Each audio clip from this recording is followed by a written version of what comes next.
আসসালামু আলাইকুম রহমতুল্লাহ। প্রিয় শিক্ষার্থী, সকলকে স্বাগতম জানাচ্ছি আজকের এই বেসিক ইংলিশ ল্যাঙ্গুয়েজ কোর্সে।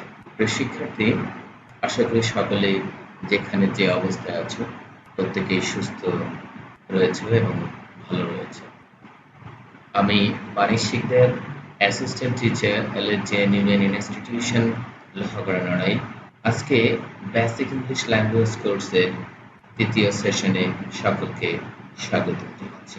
আজ আমরা দ্বিতীয় সেশন শুরু করছি। আমরা দ্বিতীয় সেশনে যে বিষয়গুলো করেছিলাম, যে আমরা জানি খেলা করার ইংরেজি হচ্ছে কি প্লে। খেলা করতে অর্থাৎ ক্রিয়া শেষে তে যুক্ত থাকলে কি হবে?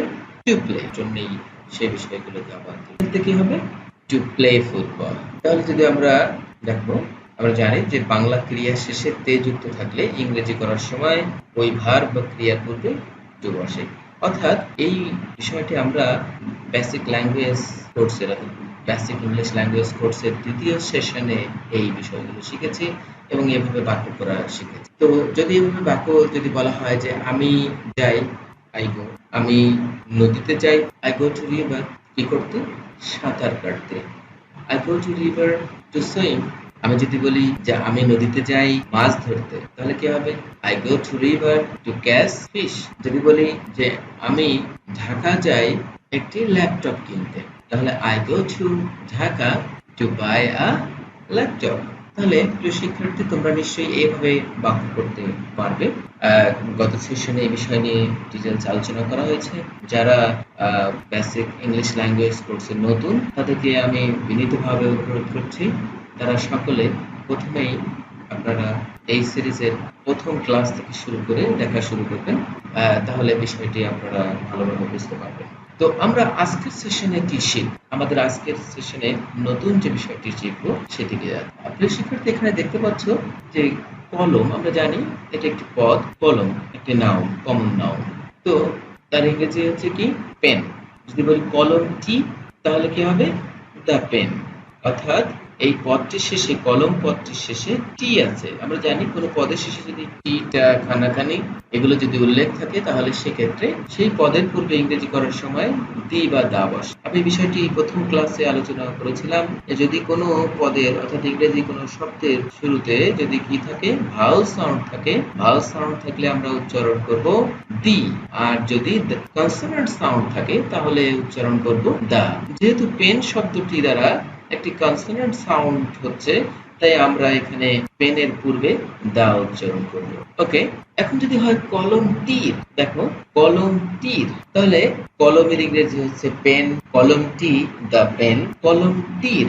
সেক্ষেত্রে কি হবে? র উচ্চারিত হচ্ছে, র। তাহলে কি হবে? অফ। এই র এর কারণে আমরা র বা এর কোন পদের শেষে যদি র বা এর বুঝায়, তাহলে সেক্ষেত্রে তার পূর্বে আমরা অফ করব, অফ ব্যবহার করব।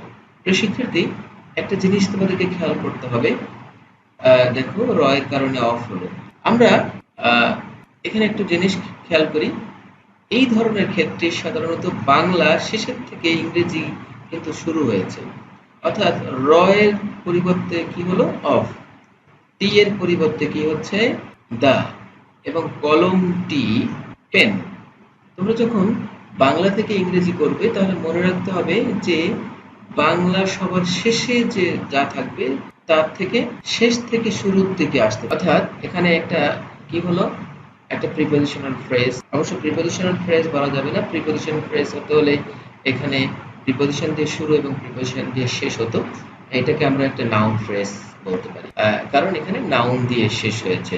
পেন একটি নাউন, তাহলে এটাকে একটা নাউন ফ্রেজ আমরা বলবো।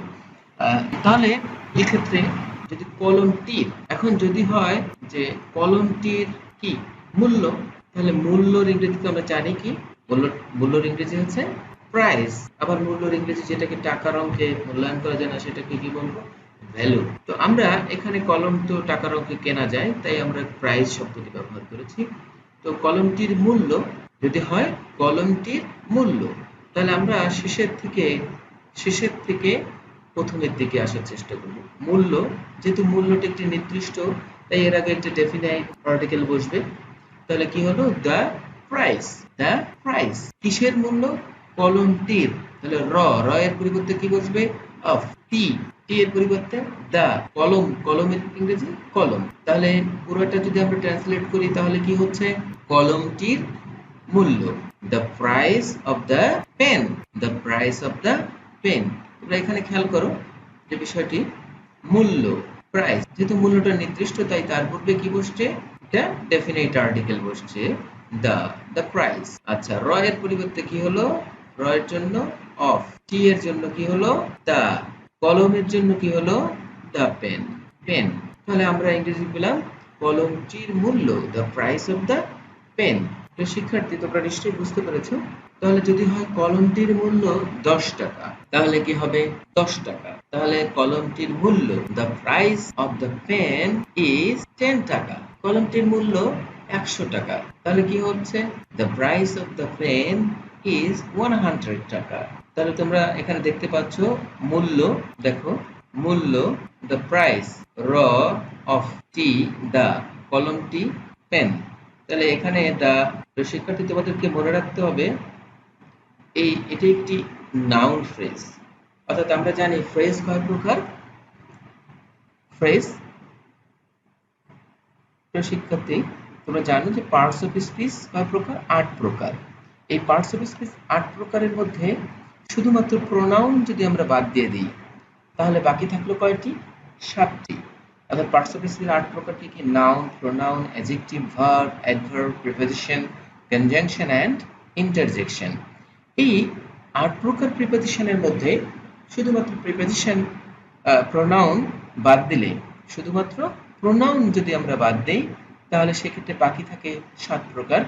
এই 7 প্রকার পদ অর্থাৎ পার্টস অফ স্পিচকে আমরা কি করতে পারবো, এই 7 প্রকারই হচ্ছে ফ্রেজ। অর্থাৎ আমরা জানি পার্টস অফ স্পিচ অর্থাৎ এটা একটি সেন্টেন্স, স্পিচ, এই পুরোটুকু হচ্ছে the price of the pen. একটু খেয়াল করে বোঝার চেষ্টা করো, the price of the pen is 10 টাকা।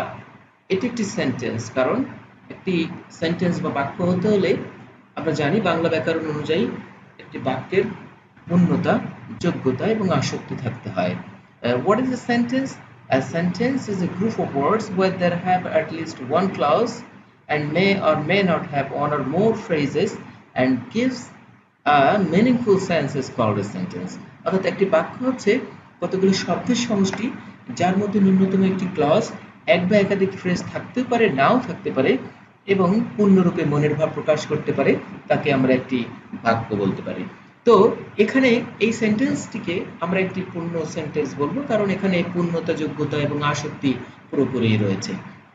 তো প্রিয় শিক্ষার্থী, আমার এখানে যে বিষয়টি বলার মূল উদ্দেশ্য যে এটি একটি স্পিচ, এটা একটি স্পিচ। এই স্পিচের প্রতিটা অংশই হচ্ছে এক একটি পার্ট, অর্থাৎ এই টাকা, 10, is, pen, the, of, price, the, এই সবগুলোই এই স্পিচের মধ্যে 1, 2, 3, 4, 5, 6, 7, 8, অর্থাৎ এই এই স্পিচটার মধ্যে আমরা 8টি অংশ পেয়েছি। প্রতিটি অংশকে পার্ট অফ স্পিচ বলা হয়। অর্থাৎ এই টাকা, টাকা একটি নাউন, 10 একটি সংখ্যা, এটা যেহেতু এই টাকা নাউনের পূর্বে বসেছে তাই এটি একটি অ্যাডজেক্টিভ। ইজ আ ভার্ব, যেহেতু ইজ একটি অক্সিলারি ভার্ব কিন্তু এখানে মূল ভার্ব হিসেবে বসেছে তাই এই ভার্বটিকে একটি লিঙ্কিং ভার্ব বলা হয় বা কনস্ট্যান্ট ভার্ব বলা হয়। প্রিয় শিক্ষার্থী, সবাইকে মনে রাখতে হবে constant is always in active mode. Constant verb কখনোই কি হয় না, লিঙ্কিং বা কনস্ট্যান্ট ভার্ব কখনোই প্যাসিভ ভয়েস হয় না। তো এরপরে পেন, পেন শব্দটি একটি নাউন, পেনের পূর্বে বসেছে দা, তাহলে এটি it's one kind of adjective. এর পূর্বে বসেছে প্রিপোজিশন, অফ একটি প্রিপোজিশন। এই তার পূর্বে প্রাইস, প্রাইস আমরা জানি নাউন, তাহলে তার পূর্বে কি বসেছে দা, এটাও তাহলে একটা অ্যাডজেক্টিভ। তাহলে এটি হচ্ছে একটা অ্যাডজেক্টিভ, তারপরে একটা নাউন, তারপরে প্রিপোজিশন, তারপরে অ্যাডজেক্টিভ, তারপরে নাউন, এরপরে একটা ভার্ব, তারপরে অ্যাডজেক্টিভ, শেষে বসেছে একটি নাউন। তো আমি যে বিষয়টি বলছিলাম যে শুধুমাত্র প্রোনাউন বাদ দিলে বাকি যে ৭ প্রকার পার্টস অফ স্পিচ রয়েছে, যদি বাক্যের মধ্যে কোনো একটি শব্দ শুধুমাত্র একা একা বসে, তখন তাকে আমরা পার্টস অফ স্পিচ বলবো। কিন্তু যখন একসঙ্গে একাধিক শব্দ বসে অর্থ প্রকাশ করছে, তখন একের অধিক শব্দ যখন হয়ে যাবে, তখন আর সে পার্ট অফ স্পিচ থাকবে না, সে তখন একটি কি হয়ে যাবে, ফ্রেজ হয়ে যাবে। দেখো এখানে প্রাইস একটি নাউন, কিন্তু দ্য প্রাইস মিলে একটি কি হয়ে যাচ্ছে, একটি ফ্রেজ হয়ে যাচ্ছে। আবার যদি বলা হয় the price of the pen, এখানে এই পুরোটুকু মিলেই একটি সাবজেক্ট, তাহলে এই subject the price of the pen, এখানে একটি সাবজেক্ট, ইজ হচ্ছে এখানকার ভার্ব এবং 10 টাকা এটুকু হচ্ছে এক্সটেনশন। তো এখানে এই the price of the pen কোন ফ্রেজ, এটি চিনতে হলে আমাদের শীর্ষে যে শব্দটি পাচ্ছি পেন, তাহলে এই পেনটি একটি নাউন, অর্থাৎ এটি একটি নাউন, তাহলে এটা একটা নাউন ফ্রেজ। প্রিয় শিক্ষার্থী, তোমাদের বোঝার সুবিধার্থে আমি শর্টকাটে বলে দিচ্ছি, যেটি নাউন ফ্রেজ হবে সেটাকে তোমরা ইট দিয়ে রিপ্লেস করতে পারবে।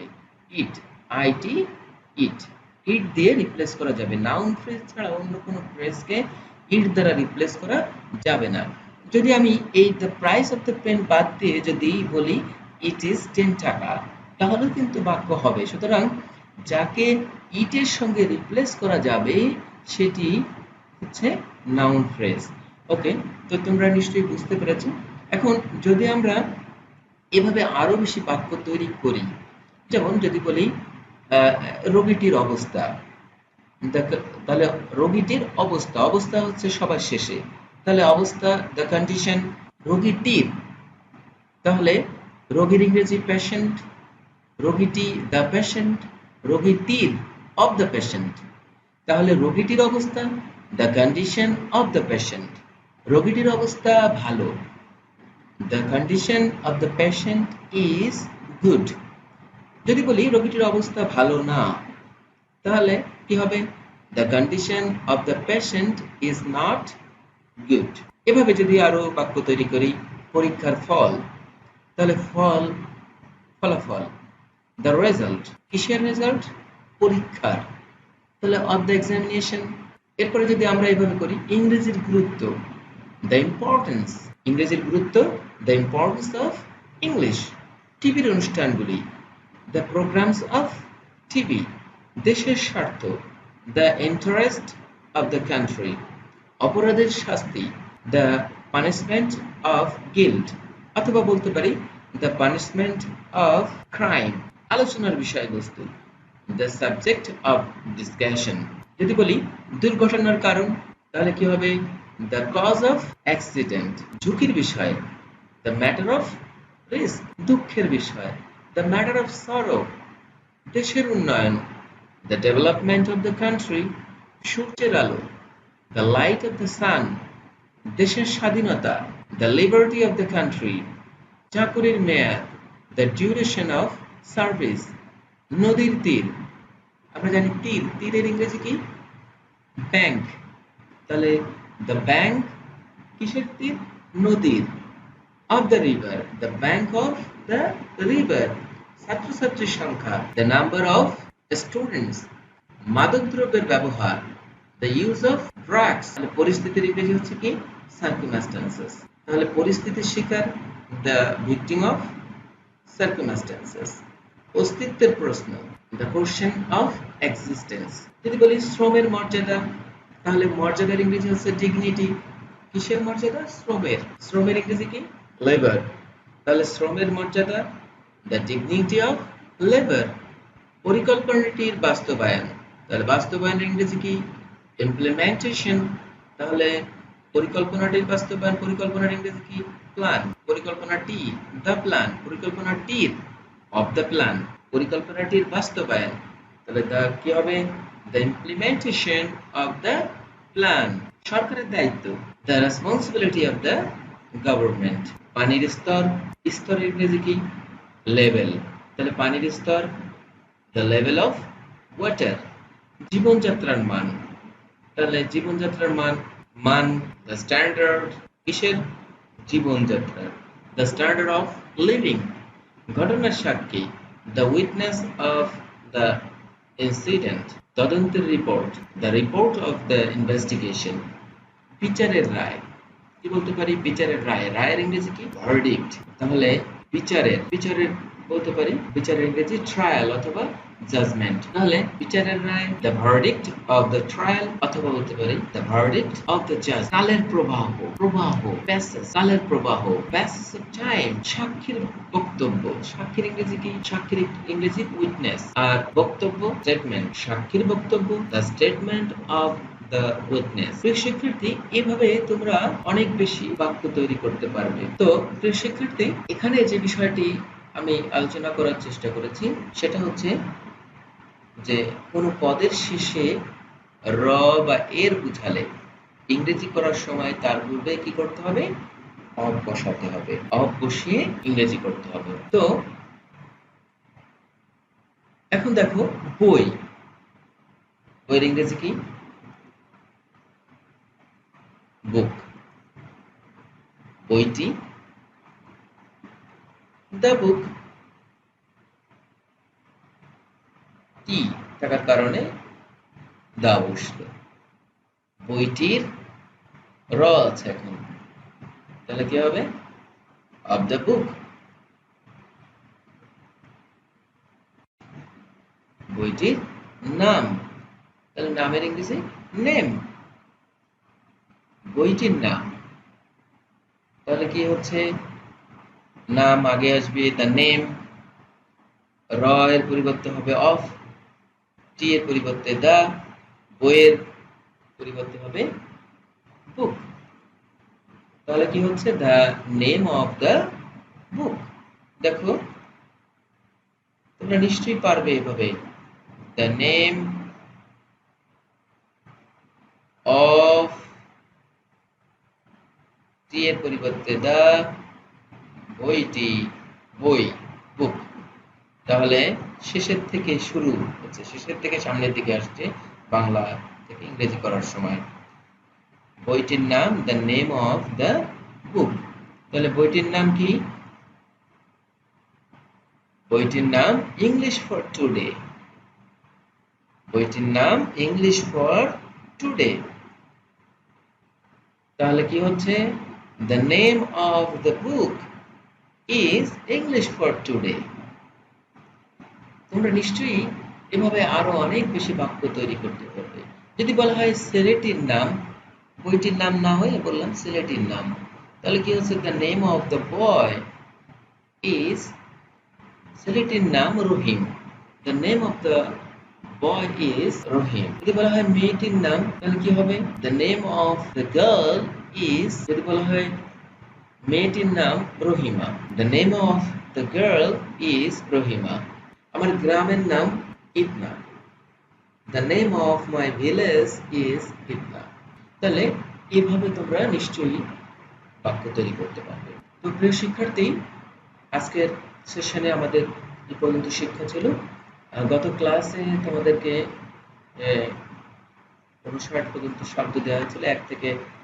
প্রথম ক্লাসে আমরা দিয়েছিলাম 1 থেকে 32 পর্যন্ত, এবং তারপরে আমরা দ্বিতীয় ক্লাসে তোমাদেরকে ভোকাবুলারি দেওয়া হয়েছিল 33 থেকে 59, এবং আজকের ক্লাসে তোমাদেরকে এই 60 থেকে দেওয়া হচ্ছে 86 পর্যন্ত। অর্থাৎ প্রতিটি ক্লাসে, আজকে তৃতীয় ক্লাস, তোমরা দেখতে পাচ্ছ তৃতীয় ক্লাস যেহেতু, তাই তৃতীয় পেজ দেওয়া হচ্ছে। আমরা এই ভোকাবুলারি সেশনটি প্রতিটি ক্লাসেই আমরা সংযুক্ত রাখবো।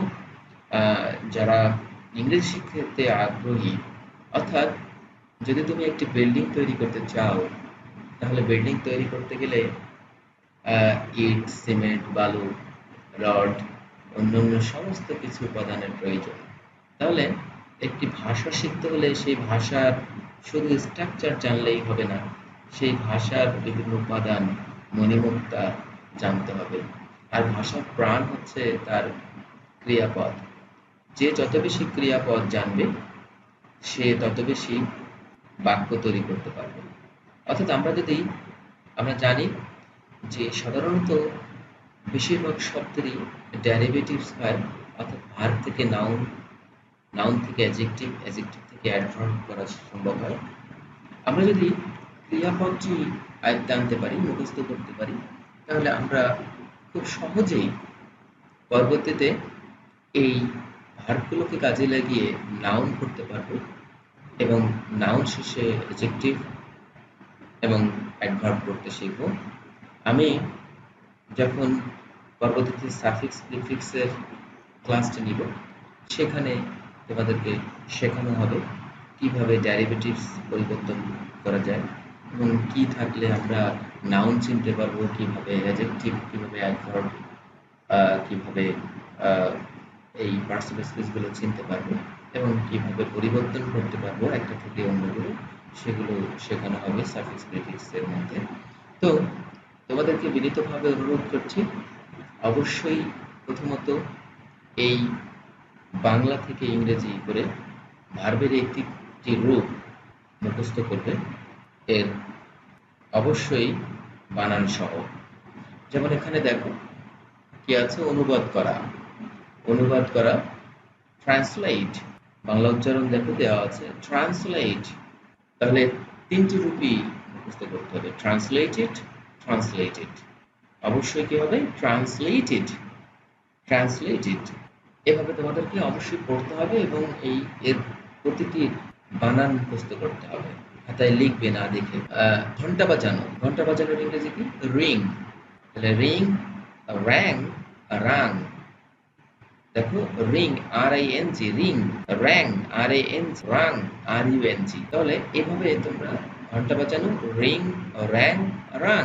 এরপরে কি, জ্বালানো, বার্ন, এখানে আর উচ্চারণ হবে না, বার্ন, বার্নড, বার্নড, দান করা, ডোনেট, ডোনেটেড, ডোনেটেড, অপমান করা, ইনসার্ট, ইনসার্টেড, ইনসার্টেড, ধৌত করা, ওয়াশ, ওয়াশড, ওয়াশড, জন্মানো, গ্রো, গ্রু, গ্রোন, শিক্ষা দেওয়া, টিচ, টট, টট, আবৃত করা, অর্থাৎ ঢেকে দেওয়া, কোনো কিছু দিয়ে আবৃত করে দেওয়া, কভার, কভার্ড, কভার্ড, শোনা, হেয়ার, হার্ড, হার্ড, ঝোলানো, হ্যাং, হাং, হাং, ফাঁসি দেওয়া। দেখো এই ঝোলানো শব্দটি এবং ফাঁসি দেওয়া শব্দটি একই, কিন্তু এর পাস্ট ফর্ম আলাদা, অর্থাৎ ঝোলানো ইংরেজি হ্যাং, হাং, হাং, ফাঁসি দেওয়া হ্যাং, হ্যাংড, হ্যাংড, অর্থাৎ ফাঁসি দেওয়া শব্দটির পাস্ট ফর্ম এবং পাস্ট পার্টিসিপল ফর্মের পার্থক্য রয়েছে, হ্যাং, হ্যাংড, হ্যাংড, কিন্তু যেটা ঝোলানো হয় সেটার ক্ষেত্রে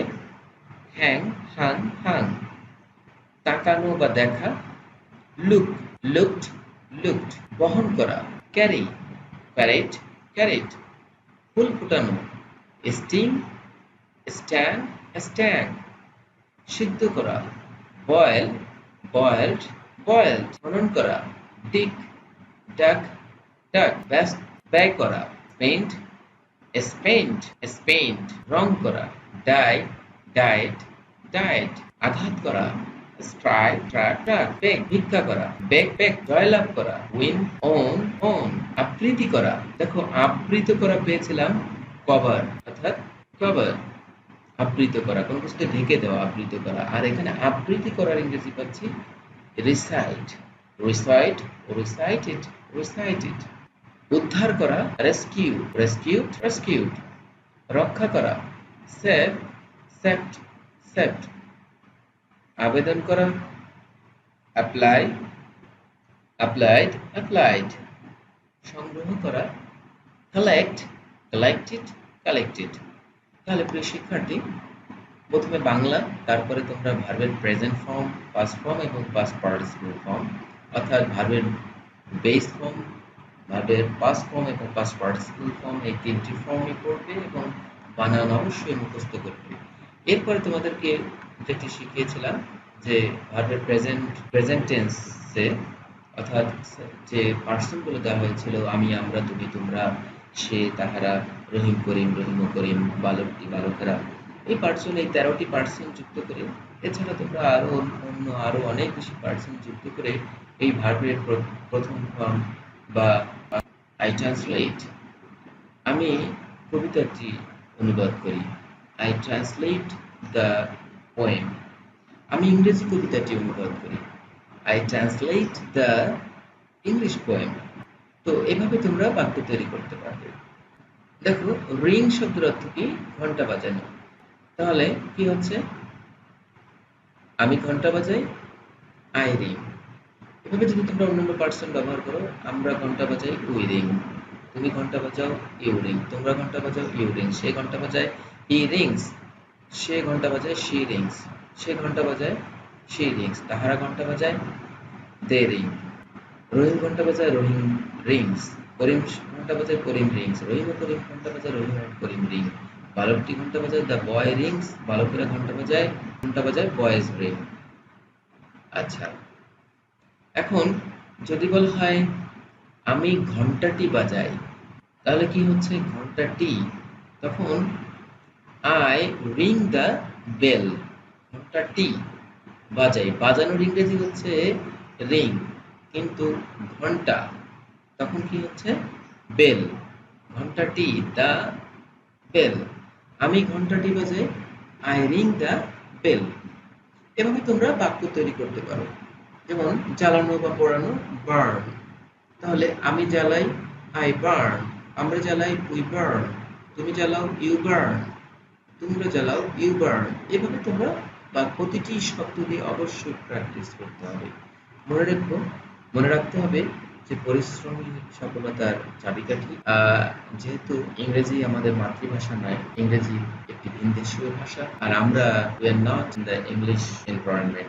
Every day, in every time, we are listening Bengali, so we are in a Bengali culture environment. So if we were in the English environment, if we had an opportunity, or if we have an opportunity to listen the native speakers, then we would speak in English fluently. As we haven't any opportunity to listen the native speakers, so we have to download different types of listening apps from Play Store, and you have to give more and more time to listen English. If you try in your level best, then once upon a time you will be able to speak in English fluently, and definitely you will be able to write in English. Dear students, I have been trying in my level best to make English language easy to you.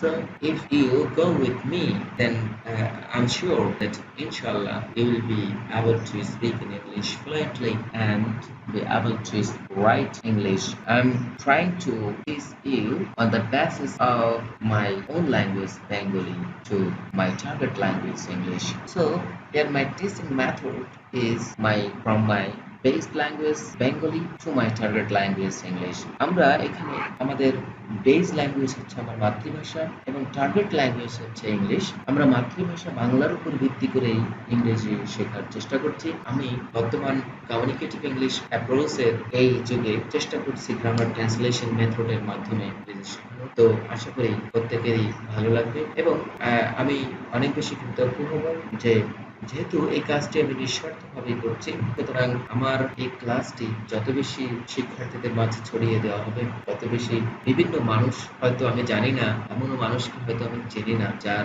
হয়তো বা আমার এই ক্লাসটি থেকে উপকৃত হতে পারে। প্রিয় শিক্ষার্থী, একসময় হয়তো বা আমি থাকবো না এই পৃথিবীতে, কিন্তু ইন্টারনেট, এই গুগল এবং ইউটিউব থাকবে, আমার চ্যানেলটিও থাকবে এবং আমার এই চ্যানেলটিতে আমার ক্লাসগুলো। তো আমি জানি 100% মানুষের মনের আশা পূর্ণ করতে পারবো না আমি। 100% মানুষের আমার ক্লাসটিও ভালো লাগবে না। তবে যাদের আমার এই টিচিং মেথড বা আমার এই শিক্ষাটি কাজে লাগবে, তারা অন্ততপক্ষে আমার এই ক্লাসটা থেকে উপকৃত হতে পারবে, আমার এই ক্লাসগুলো থেকে উপকৃত হতে পারবে। সবথেকে বড় কথা, আমার শিক্ষার্থী যারা বাড়িতে বসে আছে এখন এই করোনাকালীন সময়ে, তারা যারা 6-7 এ পড়ে, তাদের অনেক বেশি উপকারে আসবে বলে আমি মনে করি। তারা প্রতিদিন আমার এই ক্লাসটি দেখে, ক্লাসটি অনুশীলন করে তারা ইংরেজি শিখতে পারবে এবং আমি আশা রাখি যে অবশ্যই একসময় প্রতিটি আমি যখন এই সেশনটি আরও বেশি অগ্রসর হব, একটা লেভেলে যখন পৌঁছে যাব, তখন খুব ধীরে স্থিরেই সকল শিক্ষার্থীরা খুব চমৎকার একটি জায়গায় গিয়ে পৌঁছবে ইনশাআল্লাহ। সে পর্যন্ত সবাই ভালো থাকবে, সবাই আমার জন্য দোয়া করবে। আর আমি এটাই বিশ্বাস করি যে একসময় আমি থাকবো না, কিন্তু আমার এই ক্লাসগুলো অনলাইনে থাকবে এবং এটি আমার সদকায়ে জারিয়া হবে।